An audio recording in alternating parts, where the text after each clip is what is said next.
Okay, previously I've done a video on how difficult I felt it was for Alex Van Halen to find a way to step out of Eddie's shadow. And I think that in assessing his drum skills, it's important to keep in mind that he was always up against this mythic figure that his brother embodied as a virtuoso and an inventor and a songwriter and just generally being a huge, massive celebrity.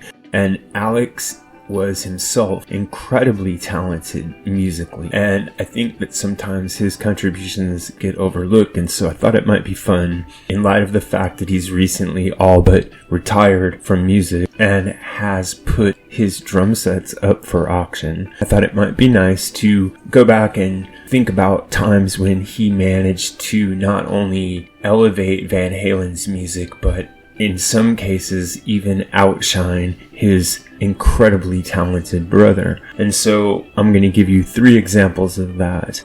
And the first one I want to talk about is the song Dirty Movies.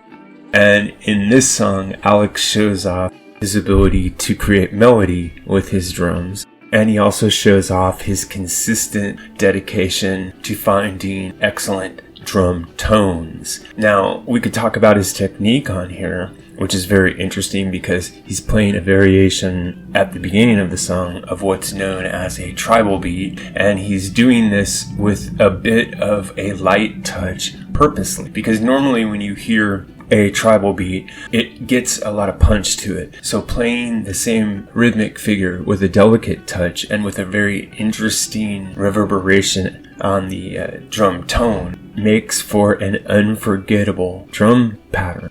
So I think that in the song Dirty Movies, Alex is leading the way, whereas there's nothing wrong with Ed's playing on this song. It's very bluesy and loose and fluid, but it's not one of Ed's most incredible guitar feats. It is not necessarily a throwaway song, but it's not his best riff.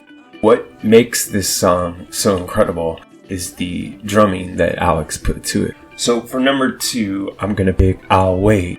And now this comes from massively successful 1984 album, and the song Jump gets a lot of the attention from that one. But there's another keyboard anthem on that album, and it's called I'll Wait. And the keyboard melody isn't quite as catchy as Jump, but Alex makes up for it by delivering one of the best drum hooks of the 1980s. Now, arguably, it's kind of based around Phil Collins a little bit, out of the famous Phil Collins drum fill, but I think that Alex's use of it and his placement of the drums in every case, even his cymbal work in this song, is just imaginative and brilliant, and it's very poppy. So he saw what was needed for the song, and he found a way to deliver hook after hook after hook. And I think that it is his drumming that makes this song. Alright, so for number 1, I picked, probably no surprise to any Van Halen fans out there, Hot for Teacher. Now, on this one you got Alex basically going crazy on the drums. It's almost as though it was inspired by the old Wipeout drum pattern. And what you feel out of this is that great sense of joy and release, but the drumming itself is very technically demanding. So the combination of this kind of primal joy and sophisticated technique is extremely hard to copy, and I think it would be extremely hard to even get to the point as a musician where you could do this. So I think that in this case, his drumming is just as fiery and memorable as Ed's guitar playing. Between the two of them in this particular song, they set a standard for Van Halen music that is basically untouchable. If you think about it, this song, Hot for Teacher, and other songs like it are the quintessential Van Halen hard rock songs, and as such, it's only right that they feature a fusion of the two brothers' sound. And this is when Van Halen is at its best, is when both Ed and Alex are shining strong. This is what I think, but what really matters is what you think. So if you have an idea about this, or any other topic connected to classic or contemporary music, please drop it in the section below, and remember to like and subscribe. Also, check out the join button that's available for you now.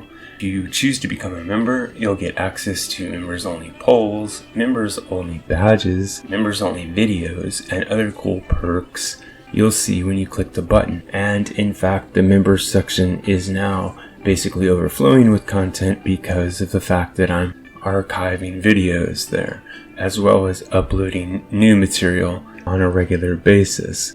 You can also help out the channel by clicking on the Buy Me a Coffee link and going over to the Buy Me a Coffee site and making a donation. Every little bit helps this channel stay strong. Thanks a lot.